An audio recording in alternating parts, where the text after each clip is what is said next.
This podcast is brought to you by the Albany Public Library main branch and the generosity of listeners like you. What is a podcast? God, Daddy, these people talk as much as you do.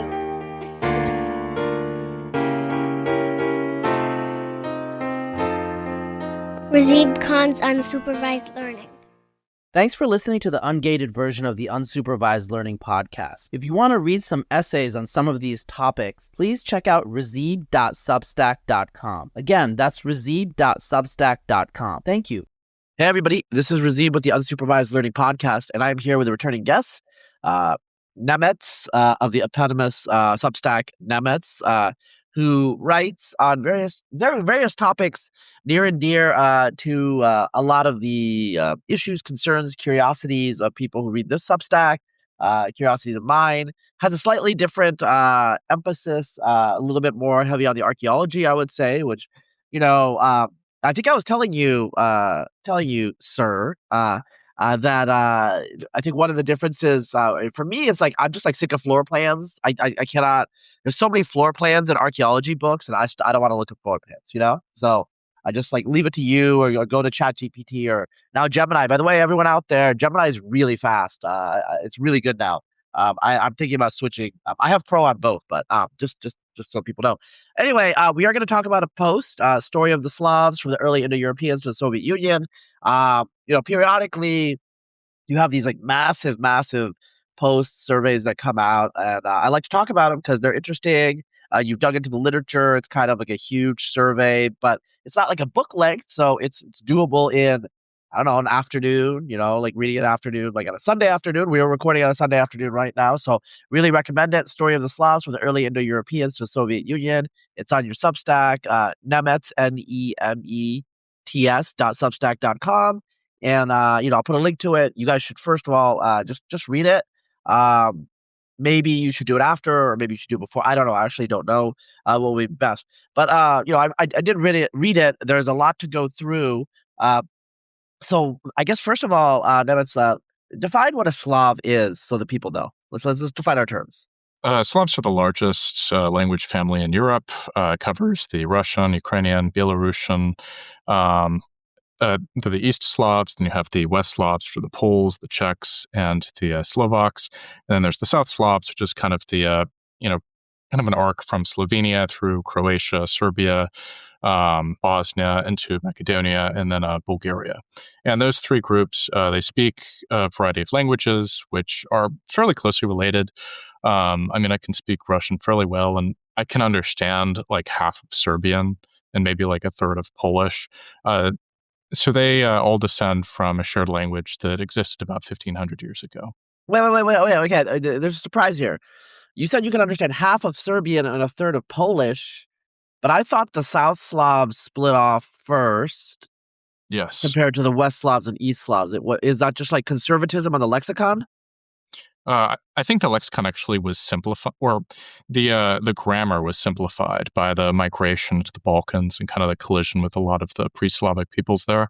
So the simplification of the grammar makes it easier to understand than like Polish or Czech, where a lot of the grammar was maintained. There were a lot of unique linguistic evolutions and changes there, which kind of makes it trickier for East Slavic speakers to understand. All right, so I interrupted you. Just go. Sure. So the Slavic peoples, they, they're the largest group of, the largest Indo-European branch within Europe, considerably larger than either the Latin or the Germanic languages. And what's turned out, what interested me in this question was very recently there's been a number of papers that have illuminated the demographic expansion of these Slavic peoples from this very small population that existed at the beginning of the Common Era. So I was actually kind of curious, among the early Indo-European diversifications, there is a hypothesis, which is, I wouldn't say it's strongly supported, but it's definitely not crazy, that the Balto-Slavic and Indo-Iranian form a clade, which can be a little confusing because the Indo-Iranians were probably in close proximity to the Balto-Slavic for a while. and the northern Iranians for a long time, right? So in terms of Yes. these two groups, they are both characterized by a very high frequency of Y chromosome haplogroup R1A with two different mutations defining the Indo-Iranian branch and the Slavic branch. I think like the Slavic branch is like the mutation is like 282. Z282, and the Indo-Iranian is Z93, and then there's like downstream mutations from those. But I think there's a 282 that's a branch that's in in Northern Europe and Scandinavia. It's probably for the Battle Axe people. But in your reading, did you see much discussion of this? And I partly bring this up because one of the early Eastern European, Indo-European cultures, the Faccianovo culture, I have read that initially people had assumed the Faccianovo culture were, for example, Baltic, because the hydronyms in that region seem to be Baltic. But now from the DNA, it looks like the Faccianovo males carry the Indo-Iranian R1A branch, so probably they're Indo-Iranian, right? Threw a lot out there at you, but can you clear a little bit about that in terms of your reading, if you saw anything? Sure. So there's a couple different approaches you can use for any prehistorical topic. The one that you like to use, which I greatly admire and which has illuminated so much in prehistory across the entire world, is genetics, looking through ancient DNAs from various peoples, the haplogroups, passed down directly in the male line, directly in the female line, all that stuff. There's another one, which is archaeology. That goes back, at least in Eastern Europe, to end of the 19th century. You look at changes in pottery, you look at changes in housing construction, you look at changes in the kind of post-Soviet sphere. Metallurgical technology is one of the main ways that people use metallurgical traditions and the ways that various weapons, tools, implements of daily life were forged as a way of determining which group of people was where. So that's the second one. And the third one is linguistics, which we were just discussing about or talking about, where you have this very early contact between the Balto-Slavic languages and the Indo-Iranian languages, where people correctly understood that they were in very close proximity to each other. So we have these kind of three. We can collect pieces of puzzles from each of these three. What I try to do in my piece is I try to put these pieces of the puzzle together in one narrative, where we can actually identify where the Slavs are. So we know from linguistics that the Balts and the Slavs, the Balto-Slavs and the Indo-Iranians, they do come from populations which are in close proximity to each other. So that almost certainly means that it's in the eastern range of the corded ware culture, like the backflow from the corded ware people who had first conquered Poland and Germany, and then migrated back, kind of swept over both some of the Yamnaya people, like their more northernly realm, which had kind of spread up into the Volga and the Kama River basins in what's nowadays Central Russia, as well as some of the hunter-gatherer societies like the Volosovo culture, which were further north in the kind of forest region. So we know that that third of the corded ware world, roughly from Belarus to Udmurtia to Tarshan, is where this Indo-Iranian and Balto-Slavic proto-population was living. And the Soviet historians actually did know that the eastern, the very far eastern part, was where the Indo-Iranians were. That's the Santashta culture. They come out of the Abashevo culture. And there was ways they looked back at the metalwork and the pottery that was being made by these different cultures and kind of the eastern part of European Russia, and they were able to see that these were the groups that spread into Central Asia. They were definitely the Indo-Iranians. They were not the Balto-Slavs. They did understand that the Balto-Slavs were somewhere to the west of these Indo-Iranian groups, but not too far to the west. So there was a dispute, okay, were they in Poland? Were they in Belarus? Were they in northwestern Russia? Kind of on the border of the Baltic states? Were they kind of in central Ukraine? Or were they in were they the various post-Yamnaya cultures prior to their destruction at the end of the third millennium BC? So DNA and archaeology don't completely answer this question, but I think we can make a very educated guess that it's even more complicated than what these archaeologists and linguists guessed. You have the Middle Dnieper culture, which is kind of the middle of the third millennium BC to the end of the third millennium BC. with some influences surviving well into the second millennium BC. And they kind of dwelt on the Middle Dnieper River, kind of like north-central Ukraine into southern Belarus. So that culture, they're right next to kind of the western reaches of the Sviatanovo-Polanovo culture. They're known to have had interactions with each other for the entire period of their existence. So it's a very reasonable. Now, we don't have any DNA from them, unfortunately, which is the issue. But we do have like the archaeology that shows they're in contact with each other. So this is most likely one of the contact zones for like the, where this, prior to the split of Indo-Iranian from Balto-Slavic, like this is likely one of the contact zones between these like pre-proto populations. There were some ideas like further north. I think we do have some DNA from the groups that were along the Sviatanovo-Polanovo culture groups that were kind of around like modern Pskov area, just south of St. Petersburg, east of Estonia. They do appear to be like Indo-Iranian, like groups that would eventually contribute to the Indo-Iranians rather than the Balto-Slavic groups. Wait. So, I think this is kind of freaky though, because I kind of knew this, but that's pretty far north. It's like it's pretty weird for people to think that, the earliest Indo-Iranians, like their range extended, I mean, basically to interior from Estonia. Yes. Yeah. They were, I think, at least until the adoption of the chariot at the end of the third millennium BC, and like, all those military innovations, kind of the climactic shocks that happened around like 2300, 2200 BC. The kind of like earliest, Balto-Slavs and Indo-Iranians, they weren't like militarily that strong. Like you do see these kind of post-Yamnaya cultures like the Catacomb that are still dominating a lot of the steppe region, which is a much better place to live than modern Russia north of the forest line. So these kind of pre-Proto-Balto-Slavic Indo-Iranian groups, they're living in fairly marginal territory for corded ware people. Like they can't dominate Poland, they can't dominate Ukraine with all its, the Black Earth and all the, they can't, like the yields they're getting from their cattle and like milking and stuff are not as good in the south, or are not as good in the north as they are in the south. So I think these people are kind of marginal, so they do have to migrate between various lands. And this is one of the reasons why they actually eradicate like a lot of the hunter-gatherers and all but the circumpolar regions of, modern-day European Russia. Like the Volosovo-cultural people, they have to go all the way up to like the polar region to escape these Sviatanovo-Polanovo culture. And they're like completely annihilated in their original home in the Kama River Basin.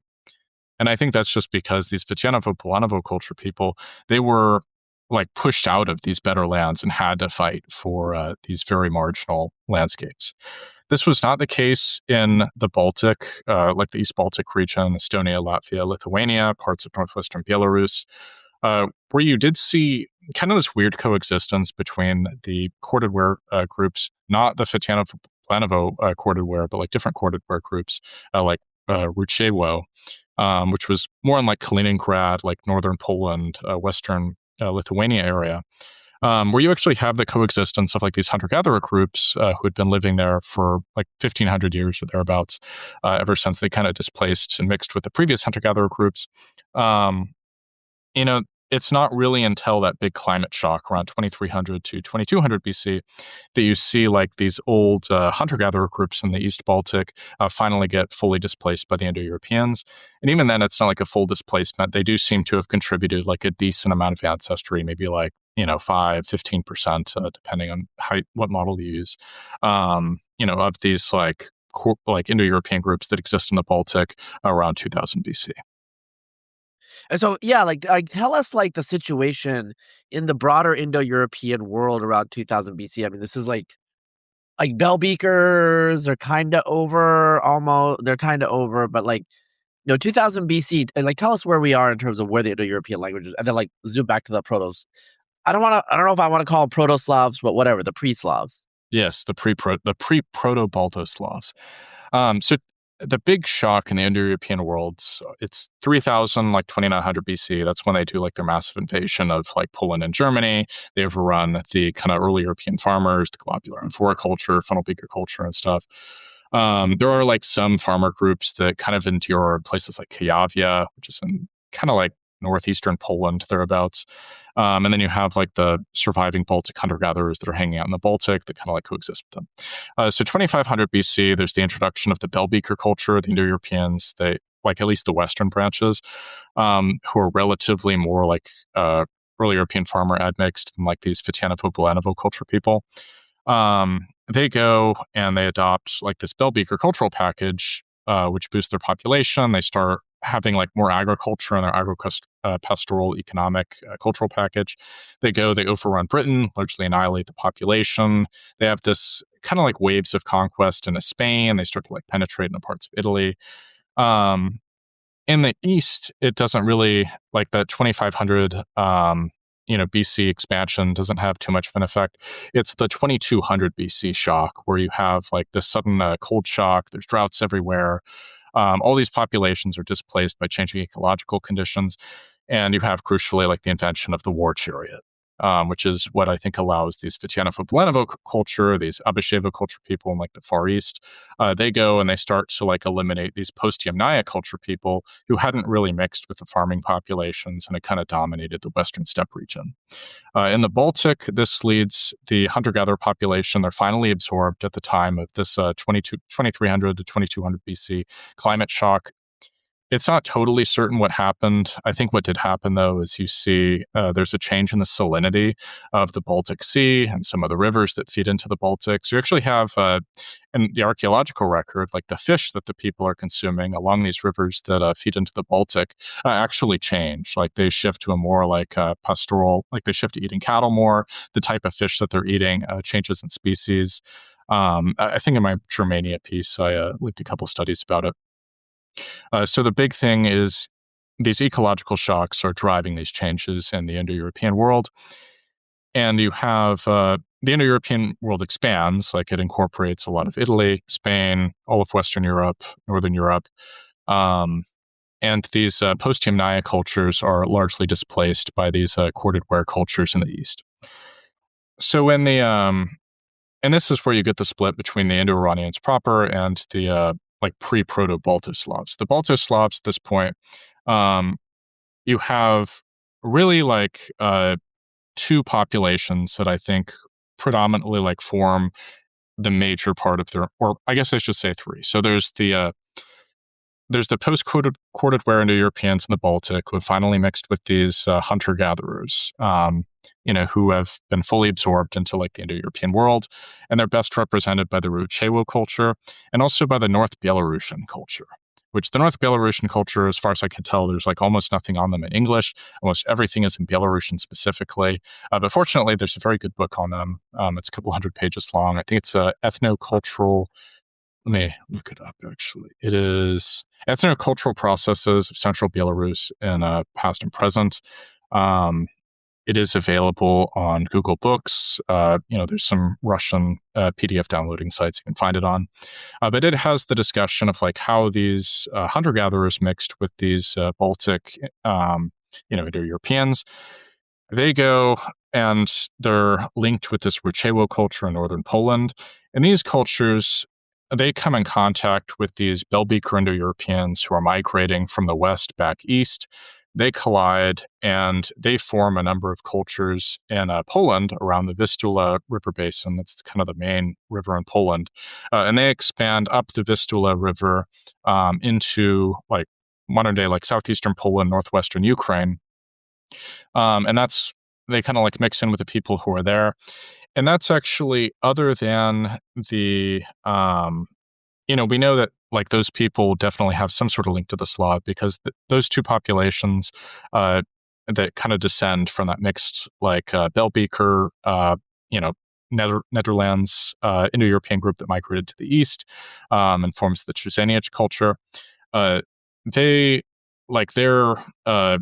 The cultures they produce, the Komarov culture, other than the sample, I think there's like two samples. One of them is like just a Slav who ended up in the Roman Empire, and that's like the best ancient DNA match for like the Slavs prior to the Slavic migrations.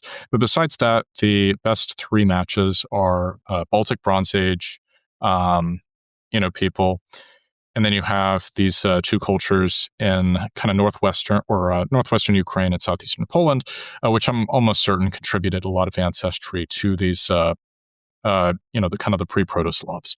So this group, the Trzeniec culture, it actually has like this. It spreads to the east. So wait, what's the give me the date on the Trzeniec culture right now. So Trzeniec culture would be like, very end of the third millennium, beginning of the second millennium BC. All right, so like the third millennium, so that'd be like middle. No, I don't know if it's middle, like late early Bronze Age, like Yes. 3000. Yeah, so you're talking 2000 BC. Sumeria's ending, Middle Kingdom, Egypt, that sort of thing. Yes. And the dates are kind of like complicated, and there's different people who have different definitions of like what constitutes the Trzeniec culture, what constitutes the Iwano culture. Because the Iwano culture, that's the successor of like the Ruchewo culture in Poland.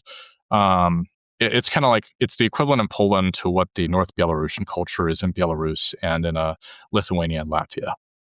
So these kind of two cultures, they're, both progressing like towards the Dnieper, and they're coming in contact with the successors of this Middle Dnieper culture in the Middle Bronze Age, like probably around 1800 to 1500 BC.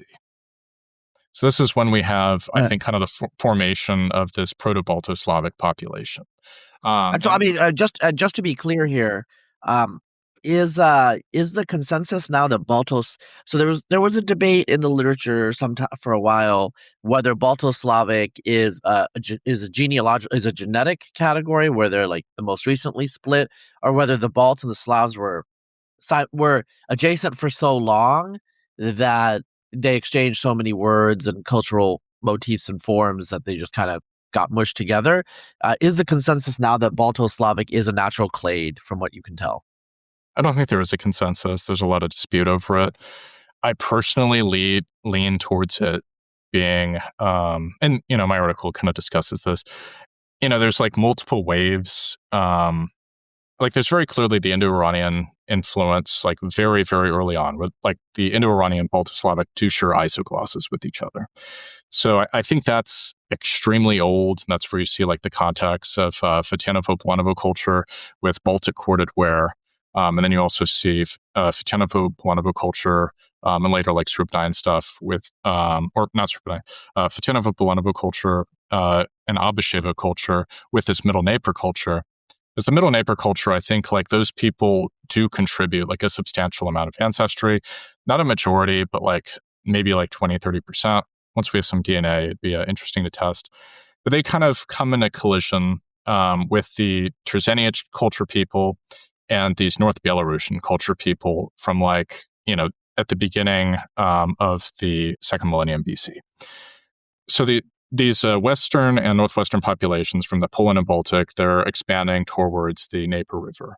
And the Dnieper River at the time, it had been kind of hollowed out. It looks like, the various expansions, the chariot riders from the east had devastated a lot of these populations who were living on the Middle Dnieper, because Poland, it's just completely flat. It always gets overrun by the horsemen. So one of the crucial parts of history of the region is you have the depopulation of the steppe region, and you have the survival of these refugee populations just north of the forest line. So it's much harder for the chariot riders, the horsemen, all that stuff to go and actually like hunt down all these people who are like hiding in swamps. So you have this refugee population. It's been devastated, by these Indo-Iranian speaking, chariot riders. And it comes in contact with these Trzeniec culture people, North Belarusian culture people, and they mix together and they form the Sisnica culture. And the Sisnica culture, it really hangs out until the Bronze Age collapse. And I think like the Sisnica culture, this is Proto-Balto-Slavic. There are like Sisnica culture influences that drift up through Belarus into like the Baltic. I think that's like the Proto-Baltic population. And then you have like true Proto-Slavic is, stays basically in the Sisnica region. And where is the Sisnica region again? Basically, like north central Ukraine, southern Belarus, parts of like western Russia, and it's what you're describing though is like after the Indo-Europe, like 3000 BC, the Indo-Europeans, kind of the Yamnaya and the corded ware and all these start flying apart. These for like 2000 years at least, these like Proto-Baltic Slavic or the Baltic Slavic precursors, they're they're hanging out in kind of the same region that they started out at. Is that correct? Yes.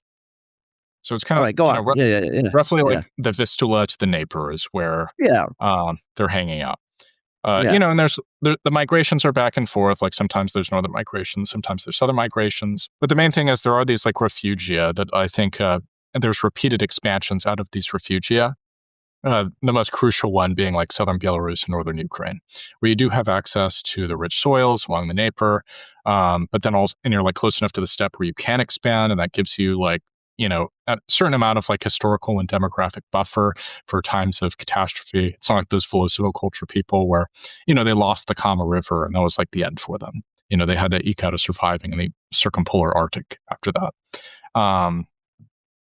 So this refugia, it's very valuable because it is close to these very wealthy lands. So the pieces we put together are so far, we know that this Komarov culture and like which is part of the Trusenic cultural sphere, is the very closely linked to these migration period Slavic populations. We know they play some role in the story. We know that there's close contacts between the Middle Dnieper culture as well as like these Baltic corded ware people with these populations who are genetically known to have spoken Indo-Iranian, almost certainly. So we have like those contacts because they share the isoglosses. Now there's points against this, like Middle Dnieper.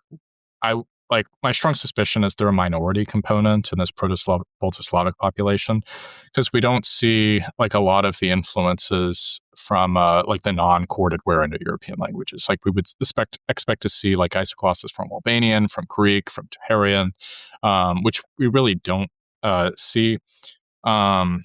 So that's why I lean more towards like this Iwano culture, the Ruchewo culture, this North Belarusian culture as being like the predominant element in the creation of this Proto-Slavic population, kind of in the Middle Bronze Age, like 1800 to 1500 BC.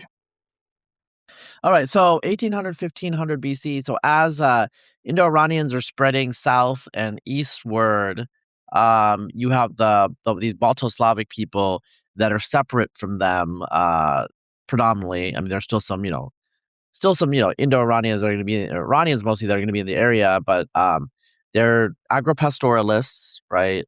They're basically like northwest Ukraine, you say, like southern Belarus, like that whole zone. And like what's going on with them, say, after the Bronze Age collapse? Like, I mean, were they part of the trade network of the Bronze Age, late Bronze Age, which actually went into Northern Europe and Denmark? They were creating all these bronze daggers and stuff like that. Like, I mean, what do we know about the archaeology of these groups? So the Sasnitsa, they were a bit east. They were like in the Middle Dnieper, southern Belarus, central Ukraine, and they spread the Sasnitsa River. That's the river that goes east to west. It feeds into the Dnieper. It's tributary of the Dnieper. I think its sources in Russia. That's really the core of the Balto-Slavs. I don't think it's that, like, even though a lot of their ancestors came from, kind of southeastern Poland, northwestern Ukraine, like the core of the Sasnitsa culture was the Middle Dnieper. So the Middle Dnieper, they do have a lot of contacts. I think there's finds, goods from Central Asia that are found in this Sasnitsa culture. So it looks like they were part of the east to west trade route as well as the north to south trade route, like the Amber Road. It goes mostly through the Vistula, but there's some stuff that goes through the Dnieper as well. And naturally so when the Bronze Age collapse happens, the center of the world really back then was the Eastern Mediterranean. You've got like Egypt, the Mesopotamian and Levantine civilizations, all those extensive trade routes.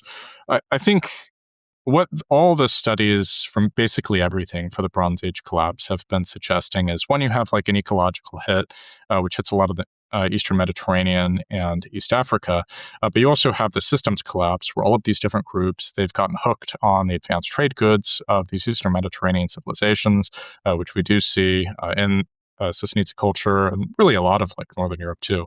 I think there's like finds in the Nordic Bronze Age contexts showing that they had like trade routes that connected them to the Mycenaean civilization and vice versa.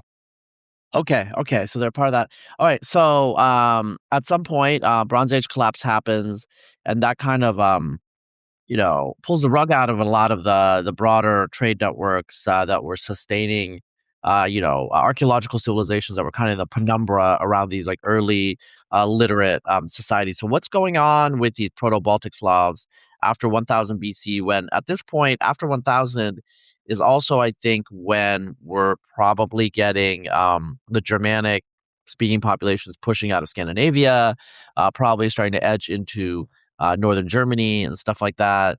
Eventually, Jastorf culture, I think, is the culture that was there during the late Iron Age, during the late Republican period.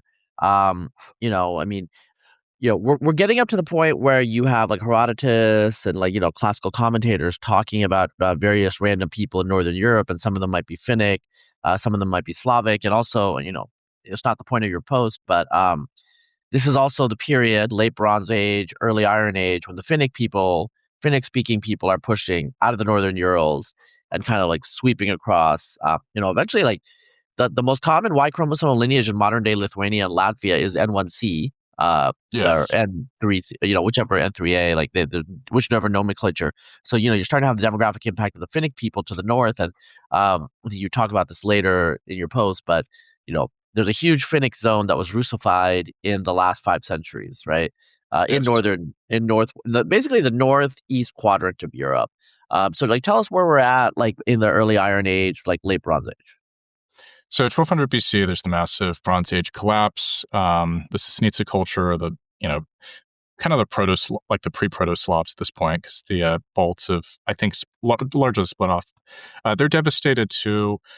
I think there's a lot of stuff showing that they were linked in with the Srubnaya Indo-Iranian people who were kind of like dominating the Western steppe at the time. So I think they were kind of dragged into these conflicts in the same way that they were when the Persians invaded a couple centuries later, where Herodotus talks about how like you have all these tribes that are presumably like Slavic or Para-Slavic, who are like getting dragged into fighting Persians on behalf of their Scythian overlords. I think it was something like this for the Sisnica culture Slavs. They get dragged into these kind of like collapsing Srubnaya conflicts, and the result is their population's devastated. A lot of their sites start to disappear. It was definitely not a good time to be them. So you actually see the rise of this, I think it's the Lebedovskaya culture. It's basically just the descendants of the Sisnica culture, except kind of more primitive. They have a lot fewer trade ties. And crucially, they migrated further north of the forest lines to be shielded from like these rampaging horsemen. So for a couple centuries, things are very, very bad. One of the crucial parts, both of this very dark time as well as, for Slavic ethnogenesis, is you actually see a migration out of the Balkans, like specifically the Pannonian Plain, kind of like the Carpathian area, of these cultures that adopted iron very, very early on. I think like only a century or two after the Bronze Age collapse really started. So the Carpathians had always been kind of like a metallurgical center, even going back to like the 5th millennium BC. I think you have like very, very early signs of copper mining from there that maybe had something to do with that mysterious like 4400 BC collapse in Europe. Same thing happens in the Bronze Age collapse. Those groups are the first ones to really like invent iron. Naturally, they explosively expand. So you have these various cultures. There's this stamped ware complex that emerges out of modern-day Romania, and they just go and expand everywhere. Like they drive into Germany. Some of them like drive into Greece. Some of them go into Bulgaria, where they become the historical Thracians. The one that's relevant for the Slavs is the Chernolis culture. The Chernolis, they're on the north side of the Carpathian Mountains. They start off on the Dniester River, and they expand into the Dnieper River, but they kind of colonize both the steppe region as well as kind of the forest steppe region. They don't really penetrate into kind of the Lebedovskaya culture core territories in the kind of Pripyat marshes in southern Belarus. So this Chernolis culture, they're pretty militarized. They have to be, because they have to first contest with the Srubnaya Indo-Iranians, and then around 950 to 900 BC, you have the Cimmerians, who are historical people who arise from the North Caucasus and start to storm onto the Western steppe. So the Chernolis, they kind of go and wage this kind of long a series of conflicts going on for several centuries with the Sumerians. And the Sumerians, I think, they are, I believe, mentioned in the Bible as like either Gog or Magog. Yeah, so just to be clear, the Cimmerians, Cimmerians, it sounds like Sumerians sometimes if you say it, so it's Cimmerians, or Cimmerians, or it could be a hard K. I don't know. Who knows, right? I think it's a hard K, Cimmerians. I could, let me check. Okay, Cimmerians. Because I think I've seen it spelled with a K before. Yes, it's Cimmerians, at least in the ancient Greek. I never know with the C if it's pronounced S or Yeah. for a lot of these. Yeah, so the Cimmerians, they kind of storm in, they replace like the other Iranian groups. And so you have like that conflict that goes on for several centuries. The Proto-Slavic population, they form what's called the Milograd culture. So the Milograd culture, they're north of the Chernobyl, they're north of the forest line. They're hanging out on like the Desna River, the kind of upper Dnieper, the West Dvina, parts of the very upper Nemens. They're in contact with. This is actually one of the places where you probably, like, we consider it Balto-Slavic, but I think there were probably like multiple. It was less of like a hard division between Balts and Slavic and more of like a continuum at the time, because you do see like this Milograd culture, which is probably like the true Proto-Slavs, and they're on the Niemen River, which is, flows into the Baltic rather than to the Black Sea. So they're in contact, presumably, with a lot of these, like what we would consider now Baltic tribes. So kind of the Balto-Slavic split hadn't completely happened yet. And you do see this in Herodotus as well, where you have like these populations that are migrating from the far north to hang out with the presumably Slavic populations of kind of the Middle Dnieper. So like and which makes sense because they'd only, like, the differentiation between Baltic and Slavic, at least per linguists, probably started around like 1500 BC or the middle of the Sisnitsa culture. So this Chernobyl, you have the Chernobyl, and they kind of like act as a shield for these Slavs from the Milograd culture. There are some disputes, like there are some archaeologists, they believe that it's the Chernobyl culture, which is the Proto-Slavs rather than the Milograd culture. Because the Milograd culture, like, they're still fairly primitive. Unlike the Chernobyl culture, they don't have there's not that much evidence of iron working among the Milograd culture, whereas there's tons of evidence for it among the Chernobyl culture. So the Milograd culture, they're fairly primitive. A lot of their survival seems to be they would just hang out in the swamps. Archaeologists, they have these things called bog forts, where it looks like they were kind of temporary refugees for these Milograd culture people. If something bad happened, if they're like kind of main farmstead on the Dnieper or the Desna or whatever, kind of run by these Chernobyls or the Cimmerians, they would kind of flee to these bogs where they'd have food stored there, so they could hold out for like a winter or two. So again, this kind of like swampy refugia, really plays this huge role in Slavic history by just giving them like a safe harbor where they can repeatedly expand from, even after massive defeats on the more prosperous lands of the south. So the Milograd Slavs, they just kind of hang out in that region for a couple centuries, and eventually the Cimmerians, they get swept off by the Scythians, I think towards the end of the 8th century BC. So the Cimmerians, like, this is when they get pushed into the Middle East. This is when they get mentioned in the Bible, the Odyssey, and by Herodotus. And then it's the Scythians who become the great steppe menace of the Western steppe. And this is where, like, we get more into history, because you have Herodotus, who goes and discusses a lot of these different groups. So he discusses the Budini and the Colonians, who are the two important ones. The Budini are described as a great populous nation. They're all they have blue and gray eyes and red hair. And the Colonians, they have like no resemblance to the Budini in complexion or general appearance. He has like some contradictory stuff. Like in another part, he describes the Budini as having like few people and they're very sparsely populated. I would guess he had different informants who are like informing him about the different kind of Proto-Slavic Milograd culture groups, because the locations he gives like do line up with the Milograd culture and with this kind of like the very late Chernobyl culture. All right. So In these people, we presume that they were pre-state societies, like, tribal clan-oriented societies at this point, right? Yes. Okay. All right. So the Scythians, obviously, so from what we know about archaeology and now genetics, like, they actually come from the eastern end of the old post-Andronovo range, kind of towards the Altai, like in the pastures north and west of the Altai, because they have about like 10%. The original Scythians, the royal Scythians, have about 10% East Asian ancestry. That seems like be from like some Siberian, an adjacent Siberian culture that they adopted some motifs from, right?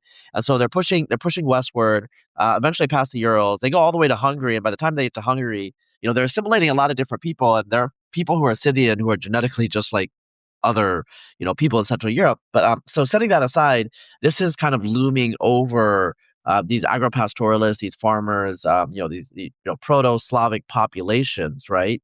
Just to the north of the steppe zone. And you said that a lot of them were in the Dnieper. That would be kind of in the middle of Scythian territory. So are we just talking basically like small scale societies that are being, dominated by these steppe Iranians at this point? Yes. I mean, that's strongly what Herodotus suggests, and the archaeological evidence suggests that as well. Where you have like a lot of these, there's like the Scythian culture takes over really the whole steppe zone, even though there's a lot of genetic heterogeneity within the populations. You do see some people, who are like fairly like Balkans admixed, and I assume those are the, they're at least partially descended from these Chernolis culture people. But then there is one find, which is almost like a perfect match for migration period Slavs from one of these Scythian sites, which I think does show that there was like a true Slavic element within this Scythian culture, even though it was largely like a mix of, the Chernolas, the Steppe Iranians, and these, Slavs who had migrated south. So the true Slavs were within like probably the Scythian realm, but not necessarily within the sites we've sampled yet. All right, so they're still hanging around, like Western Ukraine, Belarusia, that adjacent areas of Russia, maybe into Poland a little bit, and we are in the historical period now. So like you said, Herodotus around like say after 500 BC, and then the period of the Roman Empire. But the Slavs are one people that at least until like pre-late antiquity, pre-sixth century, they were never, unlike some of the Germans, obviously a lot of the Celts, most of the Celts. They're an Indo-European speaking tribal people in Northern Europe that really were not touched by Romanitas, right? Like they're beyond the frontier, and there's interposing populations, mostly Germanic, between them and the Romans, correct? Yes, by the time we get to the Roman period. I mean, there's the, once the Scythians established their rule, I think this is when you see like kind of these mixed Chernola Slavic people. They mix with like the Refugia Slavic population. And that explains the results that we see from the DNA, which show like a mixture between this Balkans population and this, East Baltic Indo-European population, like, kind of around the end of the Bronze Age. I think that find, like you have the earlier contacts, from like the Trusinic era, where you do have like some interaction with the Carpathian populations, but then also like some of the later stuff with the absorption of like these Chernolis people, who, as attested by Herodotus, are probably defeated. That's the one of those two groups that I referenced earlier, the Colonians. By the historical, like after Herodotus, within a century or two, I think the groups are totally mixed, and this is where you have like the true Proto-Slavic population, and that's why you see that like perfect match for Slavic migration period samples within that Medfen fort. I think that's like the true, that's the formation of the Slavic people. Like finally, these refugee populations contact the Chernolis, and they're being separated by these first Scythians and the Sarmatians, and eventually these Germanic migrants who kind of cut through at the beginning of the first millennium AD. Okay, so let's. My understanding, and I've read this elsewhere also, is the period like kind of around basically around the time of the birth of Christ, like we're getting to the AD period. Eastern Europe, quote unquote, Central Eastern Europe is kind of like it's in a lot of tumult, and there are situations where it looks like Proto-Slavic people or Proto-Balto-Slavic people are replaced by Germanic people. Then the Germanic people disappear, and then they're re-replaced by Proto-Slavic people. And we also have this situation where we know this from the historical records that the Germanic-speaking Goths, who were probably from southern Scandinavia, at one point had migrated into folk wandering all the way to the Black Sea coast, so kind of creating a Germanized band that has shifted eastward. Presumably, I mean, not presumably, there were other types of people in that area, but the Goths were culturally dominant, right? Can you talk about the interactions of the Germanic people and the Gothic people, like kind of on the precipice of history?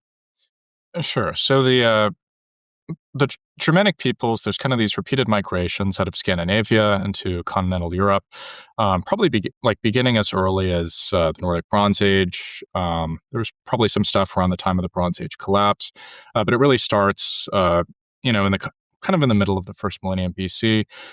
And there's these repeated expansions where they kind of go out, they migrate, and by the time of the Roman Empire, they're actually like breaking on the borders of the Roman Empire. So first you have these groups that were probably like not all that Germanic. They were like heavily Celtic, admixed, heavily like descended from the Triceniage people.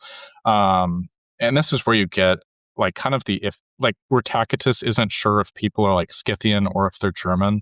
I think that those are like the descendants of like the earliest Germanic migrants out of Scandinavia who kind of mix with these non-Germanic groups. So I think it's like the Scyrii are one of them. There's some other ones. The Goths, though, they're one of the later groups. They don't actually arrive in continental Europe until, after Caesar's death, probably like Augustus's reign. So around the time like Jesus is a child, the Goths, they sail out of Gotland or Sweden.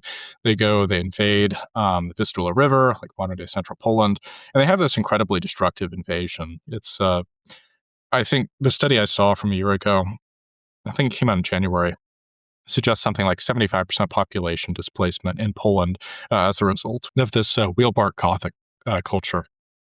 So these wheelbark Gothic culture people, they do not stop. Eventually, they take advantage of the power vacuum on the Western Steppe, and they expand into the Western Steppe too.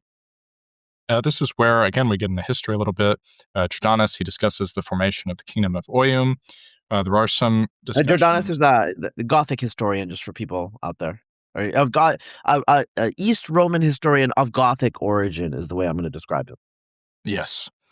So the Goths, they actually go, and I believe starting in the second century, but really in the third century, you have the Goths. They take over the Western Steppe, and they form the Chernyakov culture, the Chernihiv culture, depending if you're looking at Russian or Ukrainian archaeologies. So the Chernihiv, it completely displaces this Zarabinets culture, which the Zarabinets culture is the fusion of like the Chernolis culture with this Milograd culture. So the Chernolis people, they had been largely defeated by the Scythians. Their survivors are absorbed into this Milograd culture. Probably accounted for maybe like 10 to 25% of the Zarabinets culture ancestry. So the Zarabinets people, they go, and for like the last few centuries before the Common Era, they have a quite considerable expansion. Like their population grows quite a bit. You do start to see some integration with trade. They're expanding into like what's nowadays Western Russia, into like parts of southern Ukraine. But again, they're focused on kind of that middle Dnieper region and the tributaries of the Dnieper River. So when the Goths storm in from the west rather than the east, they're incredibly destructive. They go and they dominate the entire steppe. The Zarabinets culture basically implodes. It actually fragments into like multiple cultural traditions. So whatever like unity the Zarabinets had, and they were, I would assume, kind of like a loose federation.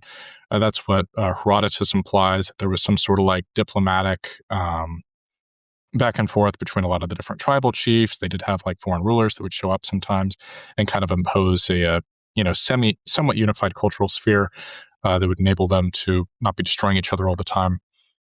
So the Zarabinets culture, it completely implodes.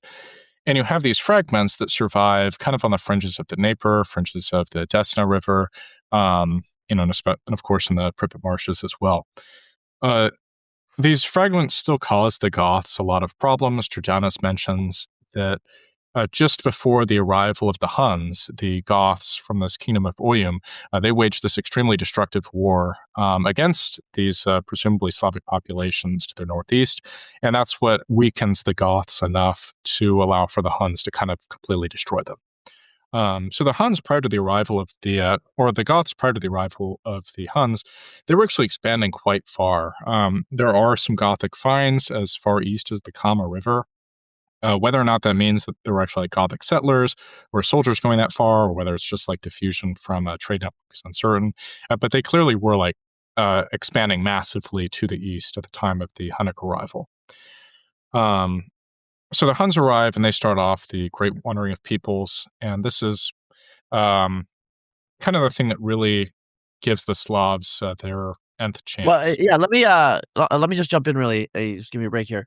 You're talking about the Great Wandering of People. So what happens is the Huns show up in about the 4th century, sometime in the 4th century. Obviously before like 376 or so, 375, and okay, the Goths, who are being badasses, uh, they freak out. There's Sarmatian tribes that are like racing ahead, running into them. And so it's just like a massive bum rush. And there's a knock-on chain reaction as various Gothic people stream eastward or westward into the Roman Empire. Sometimes they're giving refugee status, basically. And sometimes the Romans are like, talk to the hand. And so the Goths are just like, all right, you either kill us or we kill you. And like, that's how the Battle of Adrianople happened, where the Romans lost like a huge. I mean, they lost an emperor. I think Valens died during in that battle, but they lost a lot of legions, and some would argue that this is the beginning of the end of the unified Roman Empire. Even though you still had Theodosius the Great. I mean, the Romans recovered from Adrianople, but the reality is like this is, I think, the time when you're starting to see the real full integration of Germanic peoples within the borders of the Roman Empire. And it's triggered by the arrival of the Huns to the Western steppe from probably Western Mongolia, whatever.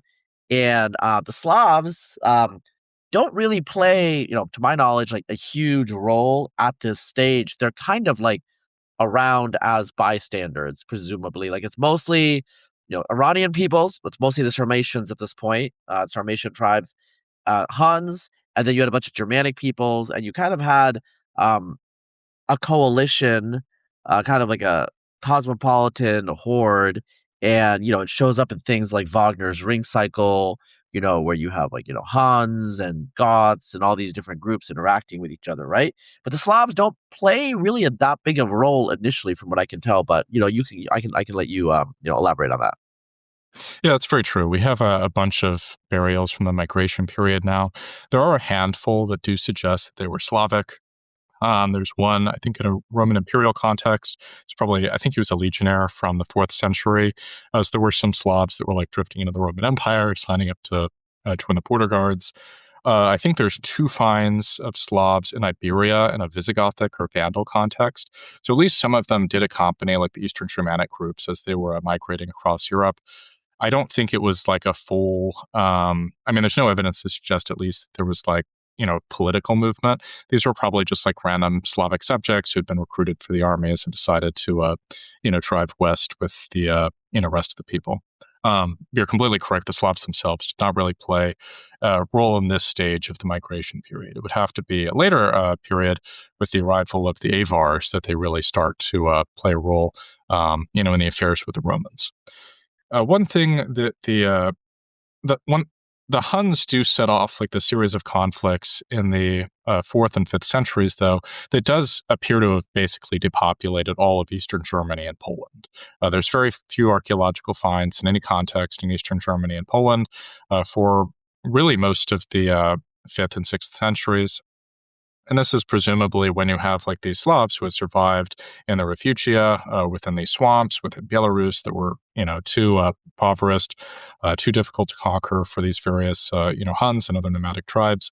They migrate out to these newly opened uplands in Central Europe, and they start kind of the colonization. And this is where you get like the Poles, the Slovaks, and the Czechs eventually. So the Proto-Slavic language was spoken roughly around 500 AD, so that lines up with it. There's also a volcano that blows up, I think, in like 534 AD, which it had extremely negative effects everywhere, but particularly in the far north, where kind of the agricultural season is already like shorter than it is elsewhere. So there was like extreme depopulation in the far north. And this, so the combination of like the post-Hunnic Hunnic invasions, the post-Hunnic like succession wars between the various Germanic groups, and this volcano goes off in 534 AD, do open up like a lot of Eastern Germany and Poland to these Slavic settlers. The most recent DNA research suggests that it's something like 80% population replacement, possibly more. So this is like the first part of the Slavic migration out of the Slavic Urheimat into the territories that dominate in Europe today. Yeah, one thing I want to say about these depopulations and these like mass killings and all these things, I want to emphasize, this is not like Nazi Germany with industrial extermination, process going on. These pre-modern people with their compound bows and their swords, they really could not physically kill all of these people. Like they don't have the time and energy. Just the math doesn't work out. But what does happen is if you destabilize like local institutions and you make it so it's so people can't farm, everything collapses. They start killing each other, and also they just starve to death, right? And so when you're talking about like depopulation, it could just be the rival of these nomadic peoples makes it so that the people can't farm anymore, and so it is a invasion-induced famine. And so that's how something like that can happen. I just want to make that clear, like how you have people disappear. I mean, when people can migrate, they will just leave. Yeah, like we might see that actually, like in Greenland with the Norse leaving in the 15th century, possibly, right? So, just want to be clear about the dynamic there. And even in areas where population or where political control and organization hung around, I think Treadgold's book on the Byzantine Empire implies that the Byzantine, like the Eastern Roman Empire's Baltic provinces, only had probably like maybe 800,000 to 1.2 million people, maybe. Like it was definitely down from, probably well over 10 million prior to the collapse of the empire.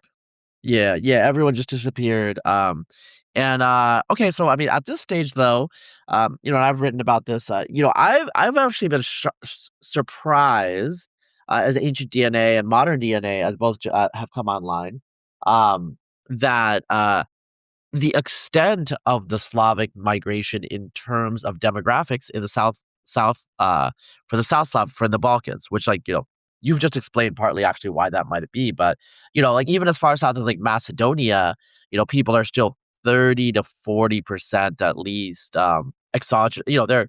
They date to a migration that came out of the Slavic heartland after about like 500 AD. Which is, I mean, that's substantial. I mean, it's like probably Anglo-Saxon, like Anglo-Saxon England might be the same, so obviously there's a massive cultural transformation. Then when you go to Slovenia and Croatia, the majority of the ancestor there is actually new.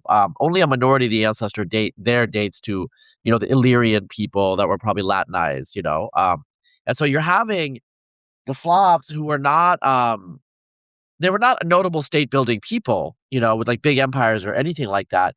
But they came to inherit much of Eastern Europe. And, if it wasn't for the Magyars, like Hungary would probably be a Slavic speaking area. I think there's a good chance that Hungary would be.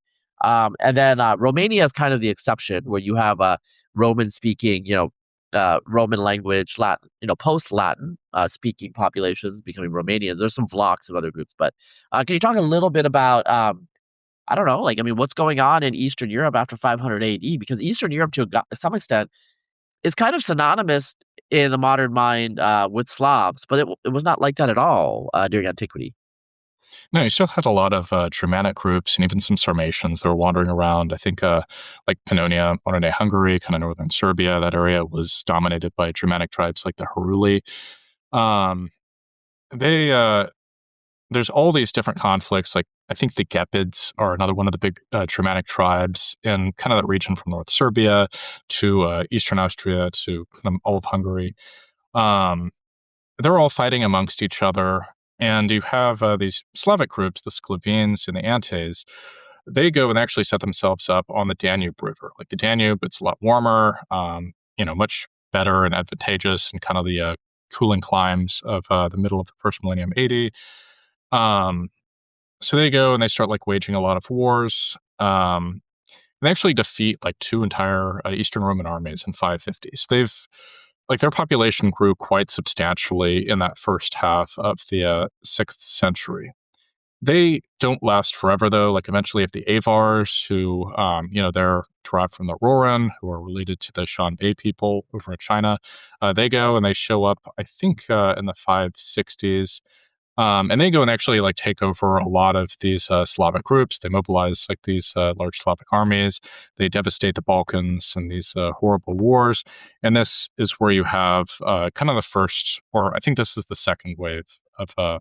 So the first wave of the Slavic migration to the Balkans is like these Antes and Sclavines, who actually do have kind of a state structure, or at least some sort of federation. The second wave is once you have the Avars arrive in kind of the middle of the 6th century.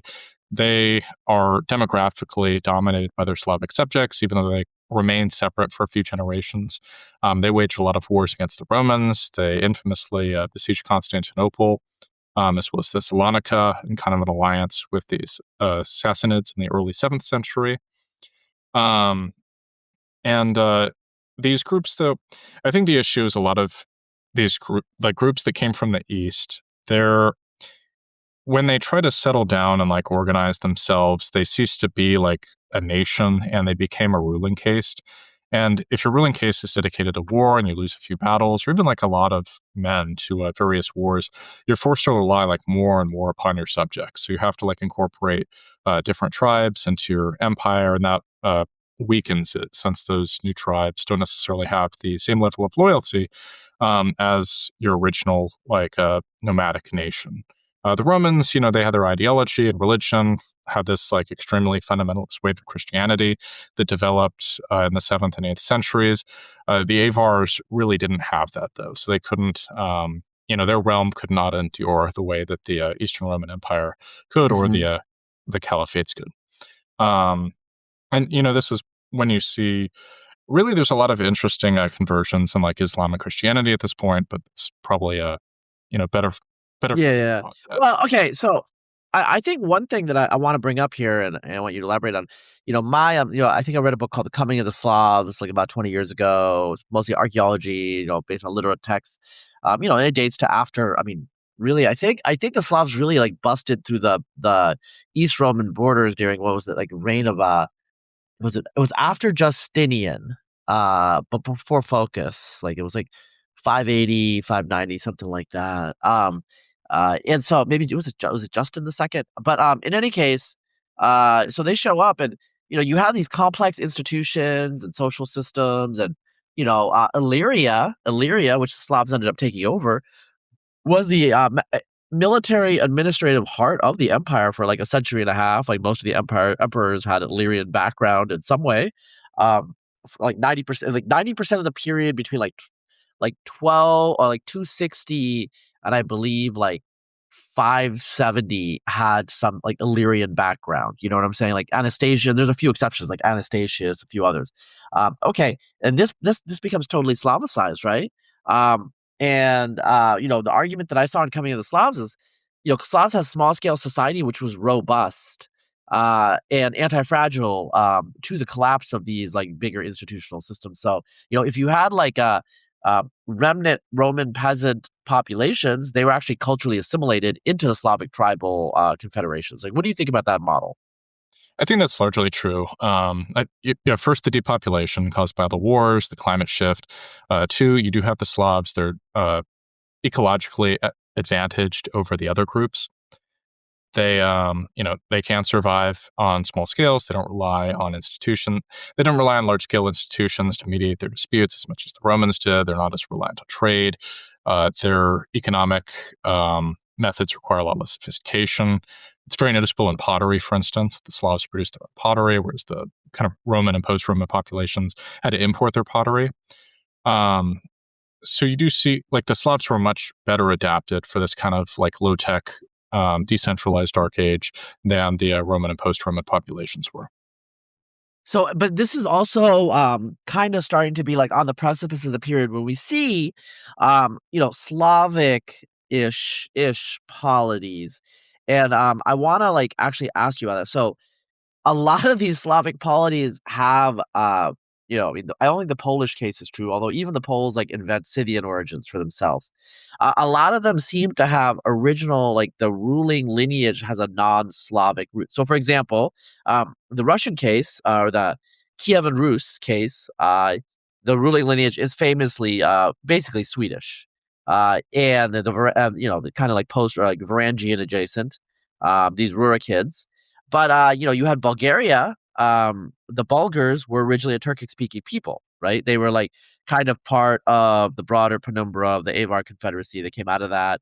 They got Slavicized, and so it's Slavic, but they were originally a Turkic people. And I have heard, I don't know how true this is, I've heard that the Serbs and Croats themselves, who emerged during this period as independent people, may have had originally a Sarmatian administrative core. Like, what do you know about these sorts of things? There's a really interesting theory called the stranger king theory, which I'm sure you've heard of. It's usually applied in in a colonial and post-colonial contexts for where Europeans, they would arrive in an area like Malaysia, Africa, whatever. And since it would only be like a very small like European elite dominating this huge area, the local tribes would actually prefer the European leaders, or in like Islamic context, you'd have like the Ottoman Sultan, who was like technically the sovereign of, or the Ottoman Caliph was like technically the ruler of the Sultanate of Aceh in Sumatra, and he, like I think the Sultan of Gujarat like answered to him at one point as well. So you have all these like, there's a like when you have a lot of different communities who are like in kind of these unending contests with each other, and they know each other very well. They know each other's weaknesses. There's a lot of like longstanding feuds and disputes. They don't trust each other at all because they know that if they were able to briefly ascend, they're not strong enough to consolidate their power. And if, so they're just going to, like, it's the roving bandit versus stationary bandit kind of thing. Do you want the people to be in power, to be like, you can either do like a power sharing agreement with different communities where everyone's a roving bandit, you have a very like ineffective political structure that rewards thieves, or do you have a stationary bandit where you give power to this far away, like relatively alien group, and this group is very small, they can't extract that much surplus to you, and they can mediate like honestly between all these different communities, since they have like no particular interest in any of these communities, at least initially. And I think that's what drove a lot of this the takeover of these Slavic communities, but like the Avars for like a lot of the Eastern Slavic groups, where Samo took over the Moravians for the Western Slavs, and then of course the Varangians with the Russians. Yeah, the story of Samo is very interesting. He's a Frankish merchant. I have a post on my old Gene Expression blog. I think it was, I don't know, it was like 15 years ago, maybe, something like that. It's called I called it the Dark Age Mighty Whitey. And so, there were those sultans, the white rajas of Southeast Asia, like Sarawak and Sabah, that area. Those are classic cases. They kind of went semi-native. Samo is a Frankish merchant, presumably them from a Christian background, but he ends up going native among these Slavic tribes. Kind of consolidates them and takes over leadership of them, and births a lineage like in this area of people descended from him who totally repaganize or totally become pagan, and I think the Slavs are interesting because this period shows kind of a regression in our stylized understanding of this like ascending pathway of civilization towards institutional religion or monotheism and all these things, and that just unwound really quickly in vast areas of East Central Europe and the Balkans, where we had a pretty high level of civilization with institutional Christianity, Roman baths, fortifications, all these things, specialization. You were talking about pottery. Roman pottery, going back and forth, is part of the system of international trade that makes the empire more advanced and more prosperous, and makes it even accessible to have consumer goods for even middling prosperous peasants. That all disappears, and what you're describing is basically just like some sort of localized autarky where it's total subsistence, and you eat what you kill. You're making your own clothes, you're making your own pottery, you're making all of the finished goods you're making within the local area, probably in the village is like the biggest scale, right? And it's primitive, but it was incredibly successful for a vast area of Eastern Europe, and it just shows how anti-fragile this simple way of life is, right? Yeah, and it's it again goes back to that whole concept of the refugia in northern Ukraine and southern Belarus, where you have this very robust style of living that always endures no matter what catastrophe happens in the past. And any time that people try to advance upon that in a way that's not robust, expands like further south into Ukraine, east into Russia, west into Poland, and then the more like sophisticated parts of it would just get wiped out. So you have this like almost purification of like this almost perfect, robust lifestyle that can survive in any conditions and was ideal for expanding in the Dark Ages. Yeah, so as we're like going past 1000 AD, the Slavs are kind of beyond the small scale, Yes. clans and tribes, and they're like they're these normal polities, these Oh, yes. normal imperial systems, kingdoms. Can you talk about like in terms of like their civilizational orientation and how they affiliated with the different groups out there that were already pre-existent? That is a massive question. And it kind of differs. You have the South Slavs who are more like Byzantine oriented. They they're extremely heavily influenced by the Eastern Roman Byzantine Empire. They aped like the imperial titles later on. You have, I think by like the 14th century, the Byzantine Empire reverses course to becoming like over the course of the 13th century, the Byzantines are becoming like more and more Turkified, whereas the defeat of the kind of more Turkified like Greeks of Anatolia by the rising Ottoman Empire like focused the Byzantine Empire towards the west, towards these South Slavic populations, particularly the Serbs. I believe like the very last Byzantine emperor was half Serbian. So you have like that stuff's going on in the Balkans. Although the Croats and Slovenians are like more aligned, they're Catholic, they're not Eastern Orthodox. The West Slavs, they end up in like the more Germanic sphere. The beginning, I think, like in the 10th century of the Germans, they're pushing from like the Elbe, like further to the east. That's the beginning of the Triangle nach Osten, the drive to the east. As the Germans, they take over what's nowadays like Eastern Germany by the middle of the 12th century. And eventually they launched the Northern Crusades in the 13th, 14th, and early 15th centuries to Christianize like the pagan Baltic peoples. That drive to the east, it was demographic. It wasn't just ideological. Like the Germans did mix with a lot of the different groups of peoples. The traditional way that it would occur is the Germans, they would have their knights, they would conquer an area, they would incorporate they would convert the local nobility to Christianity. Local nobility would agree to tithe its income, like a certain fraction of its income, to these German churchmen. These German churchmen would, extend canon law basically to try to like regulate the lives of, these, partially Slavic, partially Germanic communities. And when the various West Slavic tribes would push back, the Germanic noblemen, they would resettle a lot of these populations, usually inserting them, whereas promoting like a number of the people to the nobility who were like useful soldiers. And that would like fully deracinate like these Slavic tribes and like make them Germans. That's why you have these Eastern Germans who are like maybe 25 to 40% Slavic in ancestry. It was a very like slow process where they gradually incorporated all these different peoples, starting with the Western Slavs and like finishing with some of the Lithuanian groups. Russia is more complicated. You have Vladimir the Great. He goes and most likely his story claiming descent from like Rurik is fake. He was likely an usurper who murdered the previous ruling family and established himself as like the new ruler. Wait, so of the we Eastern know, Slavs.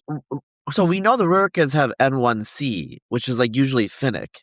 Like, do you have any opinion Yes. on why that is?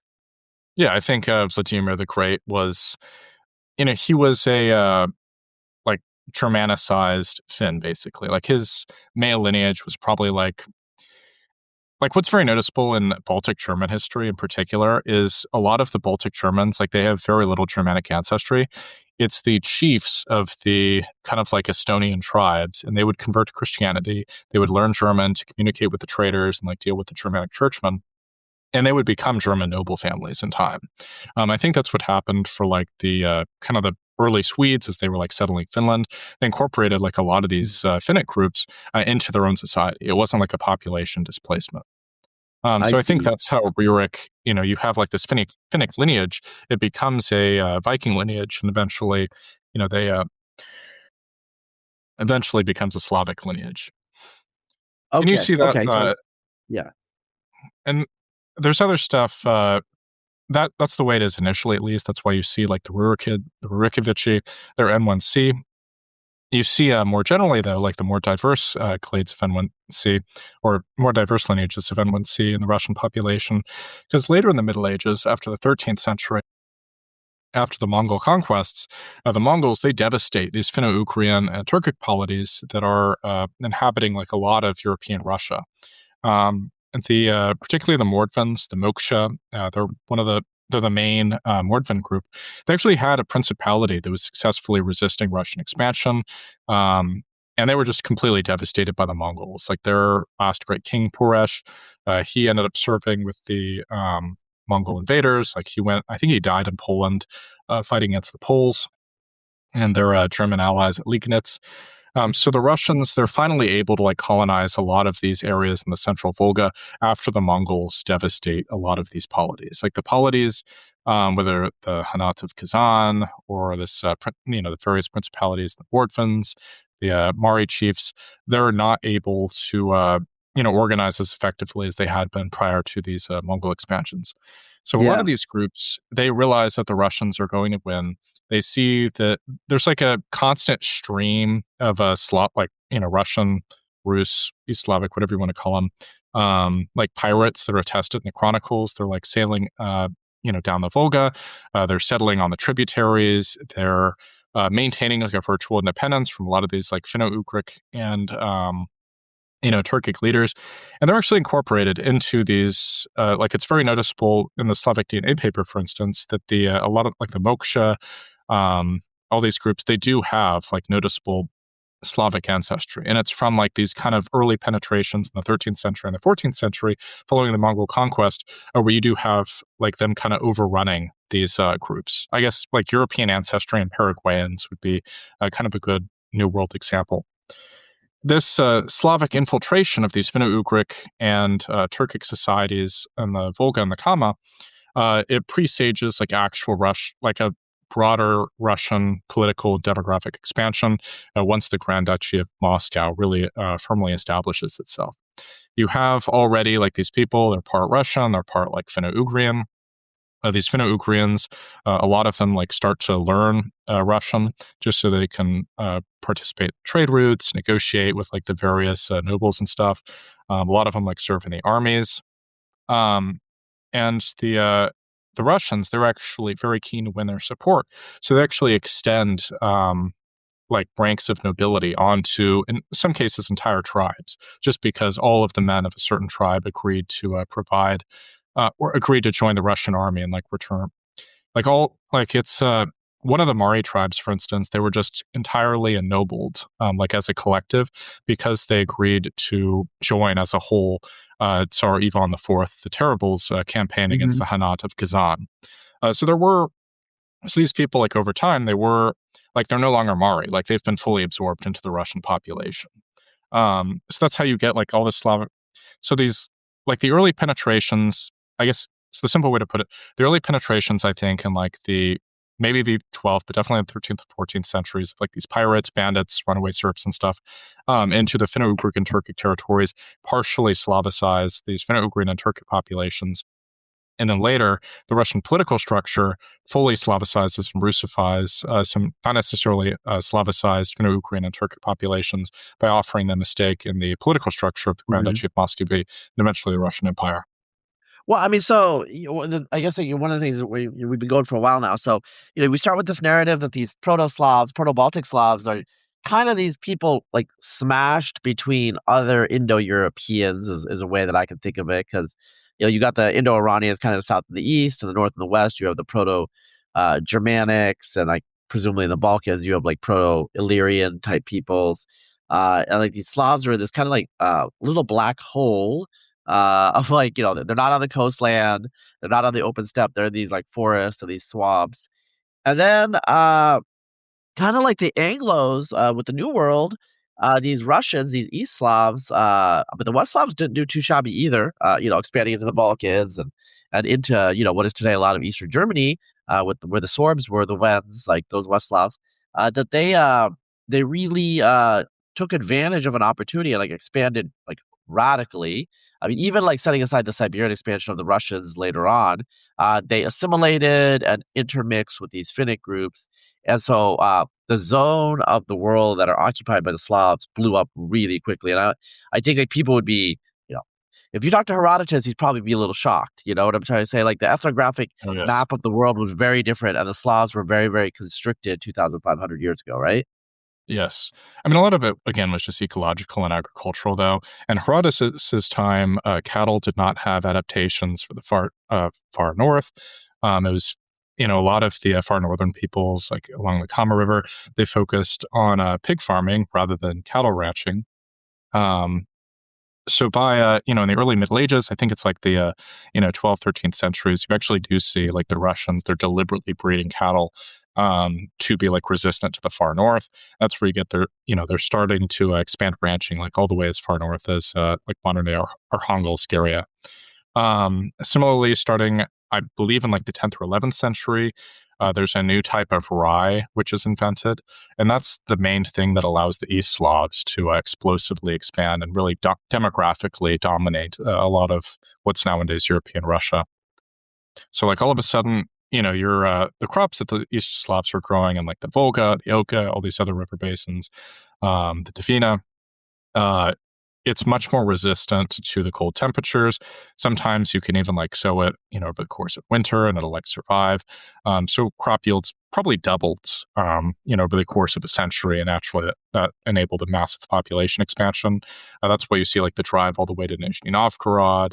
And this it also allows like a greater surplus too. So these like previous Varangians who had relied on like gift exchanges and stuff to form like kind of a weak confederation in some ways, were actually able to build like a state, which was dynastic and could be passed down like father to son. And even though it didn't, there were a lot of like internal fractions, which eventually resulted in, the division of these Slavic people today. So I want to jump forward really quickly and close out on, stuff like ideas like Panslavism and all these ideas that emerged. I guess a question that I would have you with Panslavism is it basically just a way for Russians to take charge of Slavdom? Because, you have these Catholic, Poles and Czechs and other groups that are very, very like tightly integrated to Central Europe and to Germanic Europe. But, Panslavism seems to be just a way for the 19th century for like, the Russian state, the Russian Empire to just kind of take charge and make all the other Slavic people kind of satellites of that. That was definitely why the Russian Empire, like a lot of Russian imperialists like Alexander Pushkin, were very supportive of it. The Poles never supported it, but there actually was quite a bit of support for Panslavism, maybe not like a majority of the West and South Slavic populations, but like there were a lot of Slovaks and Czechs, for instance, who they disliked German domination, so actually supported the Russian Empire, and they wanted the Russians to go and conquer them. You had, particularly in like the Rusin population, there were some people who were like very Russophilic rather than Ukrainophilic or like Austrophilic. Most famously, the Serbs were massive Panslavists and thought that Russia should help them in their struggles against the Turks. The Bulgarians inherited that. Also believed that to a different extent, since the kind of partial Turkic background of the Bulgarians was known both in Russia and in Bulgaria. I don't think it was until like the 1880s, actually, that the Russians actually knew that the Bulgarians were Slavic. They thought they were Turkic people prior to that. So it wasn't like until after the Russians split Bulgaria off from Bulgaria that they realized, oh yeah, these people speak a language that's fairly closely related to us. At least like widely known. There were like some academics that did believe this. The main like focus of Panslavism was on the kind of meta-cultural frontiers with the Germans, with the Turkic peoples of Central Asia, and especially in the Caucasus. Like the Caucasus is where you see the really hardcore, Panslavists. They're like, it's kind of ridiculous that people who look exactly like us, they have the same, round face and, blonde hair and balding by 25, the Slavic fatalism. We have, why are we like feuding with each other when, we've got Chechens and Dagestanis and Circassians just to the south of us. It was back before the displacement of the Circassians, like this I don't think is well understood by like anyone in the West. Like the North Caucasus, the population of the North Caucasus had exploded from the introduction of corn. And it was only first like Nader Shah devastating the area, like some Crimean Tatar slave raids, at the beginning of the 18th century that it kind of like depopulated the region. But by the beginning of the 19th century, like the population growth of these North Caucasian peoples was actually a really serious threat to Russia and to the Ottoman Empire. Okay. Well, okay. So, I want to close out here. I mean, you've written other things. I didn't do a podcast. Written about Germany and all these, the early Indo-Europeans and like places like Western Europe. Where we go next? What's the next installment of the Peter Nimitz Chronicles? I'm going to write something on the prehistory and history of Iberia. Okay. Which I think, you've written a little bit about Iberia, and it's actually pretty interesting because Iberia, so it's like a place like Britain. It looks like the Neolithic people just disappeared. They were rolled, like in totality, like 10% left, Iberia is interesting because it looks like kind of a mixed situation where Neolithic civilization, I don't know like the details, and I don't know if you've done enough reading to draw a conclusion. Obviously, the Basques are almost certainly Neolithic in origin. But what about the Iberian languages like Tartessian and the ones on the coast? Do you think they're Indo-European or they're Neolithic? Because we know the Celtiberians had already brought, probably before the Celtiberians, because the Celtiberians are relatively late. They're probably Indo-European. They're Indo-Europeans that arrived with the bell beakers, right? Probably related to the Italic languages or something like that. But Lusitanian might be like, remnant of that is what I've heard. But so, do you think the Iberian languages in the southern and the eastern coast are Indo-European or not? I think on the eastern coast, they'll turn out to be Vasconic, related to Basque. I think in the south, there'll be a Bell Beaker language, though. Okay, so you think Tartessian might be a Bell Beaker language? Yes. Okay. And we're actually speculating about this because there's just like not that many. I don't think we have like big texts in Tartessian. We have like inscriptions here and there and stuff like that. And the whole area was Latinized during the Roman Empire, and so all the older except for Basque, except for the Basque language, everything else kind of disappeared, right? Yes. Yeah. I mean, I'm still like somewhat optimistic that the Pompeian library will have more than just a bunch of like Epicurean philosophy, and like maybe it'll have some of the, like Strabo, for instance, he has a passage where he references that the Tordetani people, so presumably like at least the partial descendants of the earlier Tartessians, just given by the name alone, they had 5,000 years of history, like in their history books. Now, none of them have survived, but maybe there's a text buried in the Pompeian library somewhere that does have like something from them. I see. Yeah, that would be a game changer. Well, it's been great talking to you. We've been talking for a while, so I should probably let you go. I will look to be probably talking to you in the next 6 months to a year, and I will see you next time then. Sounds great. Thanks for having me on. All right. Razib. Later.